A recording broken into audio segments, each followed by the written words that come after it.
અને માં અને બાપ દીકરા માટે કેવું વિચારતા હોય, મા બાપની વેદના એક દીકરા માટે. ઓ એક દીકરાને 9 મહિના પેટમાં રાખ, પણ એક બાપ એના દીકરાના આખી જિંદગી ભર હાથ વસ.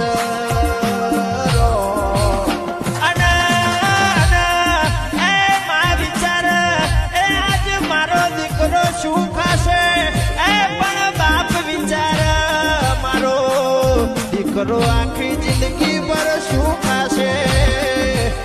આ તો માન બાપની વેદના છે, દીકરા માટે જેટલું વેઠવું પડે છે. એટલે કહું છું કે મા બાપને કોઈ દાડો